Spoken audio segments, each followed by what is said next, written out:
नमस्कार, मी नटराज तुमवाड. आपण पाहत आहात आपलं चॅनल योजनांची माहिती. मित्र हो, पीएम किसान योजनेच्या लाभार्थ्यांना ई-केवायसी ही बंधनकारक करण्यात आलेली आहे आणि यासाठी 30 जून 2026 ही मुदत देण्यात आलेली आहे. आपण जर पीएम किसान योजनेचे लाभार्थी असाल, आपल्याला जर रेग्युलर पीएम किसान योजनेचे हप्ते हवे असतील, येणारा पुढील हप्ता हवा असेल, तर आपल्याला ई-केवायसी करणं बंधनकारक आहे. आता ही ई-केवायसी आपण आपल्या मोबाईलवरून घर बसल्या 2 मिनिटांमध्ये करू शकता. आता हे नेमकं कशा पद्धतीने ई-केवायसी आपल्या मोबाईलवरून करायची आणि ई-केवायसी केलेली असेल तर आपली ई-केवायसी झालेली आहे का, हे देखील नेमकं कशा पद्धतीने चेक करायचं, या संदर्भातील सविस्तर माहिती आपण या व्हिडिओच्या माध्यमातून जाणून घेणार आहोत. त्यासाठी व्हिडिओ स्किप न करता नक्कीच शेवटपर्यंत पहा. तत्पूर्वी चॅनलवरती मात्र पहिल्यांदा चला असाल आणि अजूनपर्यंत आपण आपल्या चॅनलला सबस्क्राईब केलेलं नसेल तर चॅनलला आता सबस्क्राईब करा आणि शेजारी दिलेल्या बेलला देखील न विसरता प्रेस करा, म्हणजे असेच नवनवीन माहितीपूर्ण व्हिडिओज आणि नवनवीन अपडेट सर्वप्रथम आपणास पाहायला मिळतील. आणि खाली दिलेल्या हाईप बटनला देखील न विसरता प्रेस करा. तर मित्रो, सर्वप्रथम आपल्याला प्ले स्टोरवरून पीएम किसान योजनेचं अधिकृत ॲप डाउनलोड करून घ्यायचं आहे. अशा पद्धतीने पीएम किसान योजनेचं ॲप आपल्या मोबाईलवरती डाउनलोड होईल. हे ॲप डाउनलोड झाल्यानंतर आपल्याला दुसरं एक ॲप डाउनलोड करायचं आहे, ते म्हणजे आधार फेस आरडी ॲप. ते आधार फेस आरडी ॲप डाउनलोड करण्यासाठी देखील अशा पद्धतीने सर्च करा. अशा पद्धतीने आपल्यासमोर आधार फेस आरडी ॲप जे आहे ते डाउनलोड होणार आहे. इन्स्टॉल या बटनावरती क्लिक केल्यानंतर आपल्या मोबाईलमध्ये हे आधार फेस आरडी ॲप डाउनलोड होईल.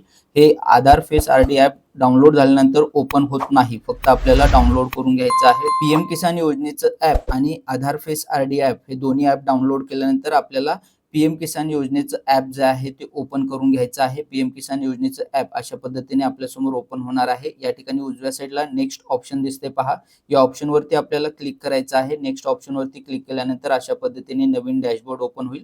आता सर्वप्रथम आपल्याला भाषा सिलेक्ट करायची आहे, तर मी या ठिकाणी इंग्लिश भाषा सिलेक्ट केलेली आहे. इंग्लिश या पर्यायावरती क्लिक करून सबमिट या पर्यायावरती आपल्याला क्लिक करायचं आहे. त्यानंतर अशा पद्धतीने ओके या पर्यायावरती क्लिक करून नवीन पेज आपल्यासमोर ओपन होणार आहे. आता या ठिकाणी आपल्याला लॉग इन या पर्यायावरती क्लिक करायचं आहे. लॉग इन या पर्यायावरती क्लिक केल्यानंतर परत आपल्यासमोर नवीन पेज ओपन होईल. आता या ठिकाणी वरती जो बॉक्स दिसतो या बॉक्सवरती क्लिक करून या पर्यायामधील आपल्याला बेनिफिशरी हा पर्याय सिलेक्ट करायचा आहे. बेनिफिशरी हा पर्याय सिलेक्ट केल्यानंतर तुमच्यासमोर दोन ऑप्शन ओपन होतील, एक म्हणजे रजिस्ट्रेशन आयडी आणि दुसरा आहे आधार नंबर. तर तुमचा आधार नंबर टाकून देखील तुम्ही तुमची ई-केवायसी पूर्ण करू शकता किंवा तुमचा पीएम किसान योजनेचा रजिस्ट्रेशन आयडी नंबर टाकून देखील तुम्ही पूर्ण करू शकता. आता माझ्याकडे रजिस्ट्रेशन नंबर आहे, त्यामुळे मी रजिस्ट्रेशन नंबर टाकलेला आहे. त्यानंतर फेशियल ई-केवायसी लॉग इन या पर्यायावरती आपल्याला क्लिक करायचं आहे. या ठिकाणी आपल्यासमोर कन्सर्न फॉर्म ओपन होईल. दिलेल्या चौकोनी बॉक्सवरती क्लिक करायचं आहे आणि स्कॅन फेस या पर्यायावरती आपल्याला क्लिक करायचं आहे. स्कॅन फेस या पर्यायावरती क्लिक केल्यानंतर आपण जे आधार फेस आरडी ॲप ओपन केलेला आहे तो ऑटोमॅटिक ओपन होईल. आणि या ठिकाणी आता आपल्याला ज्या लाभार्थ्यांची तुम्ही केवायसी करत आहात त्यांचीच फेस स्कॅन जे आहे ते आपल्याला या ठिकाणी करायचं आहे. फेस स्कॅन करताना चेहरा जो आहे तो व्यवस्थित राऊंड मध्ये त्या गोलाकार मध्ये दिसला पाहिजे. फेस स्कॅन करताना डोळे आपले एक 2-3दा उघडझाप करा. आता हे सर्व आपल्याला मान्य आहे, म्हणून या चौकोनी बॉक्सवरती आपल्याला क्लिक करायचं आहे आणि त्यानंतर प्रोसीड या बटनावरती आपल्याला क्लिक करायचं आहे. प्रोसीड या बटनावरती क्लिक केल्यानंतर ऑटोमॅटिक तुमचा सेल्फी कॅमेरा जो आहे तो चालू होईल आणि दिलेल्या राऊंड मध्ये आपला चेहरा जो आहे तो व्यवस्थित स्कॅन करा. आपला चेहरा स्कॅन होत असताना डोळे 2-3दा उघडझाप करा, म्हणजे आपला फेशियल स्कॅन जो आहे तो व्यवस्थित होईल. ग्रीन टिक आपल्याला या ठिकाणी आपल्या फेशियल स्कॅन होताना झालेलं दिसेल. ज्यावेळेस तुमच्या चेहऱ्याच्या भोवती ग्रीन झालेलं दिसेल त्यानंतर तुमची फेशियल स्कॅन जे आहे ते सक्सेसफुली तुम्हाला या ठिकाणी अशा पद्धतीने पाहायला मिळणार आहे. Image capture successfully. तर या ठिकाणी आपण पाहू शकता आपलं फेशियल स्कॅन सक्सेस झालेला आहे.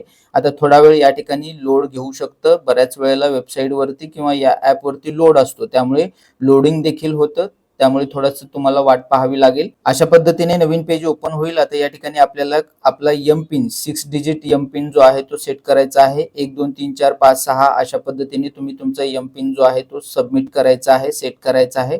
एम पिन सबमिट केल्यानंतर ओके या पर्यायावरती क्लिक करा.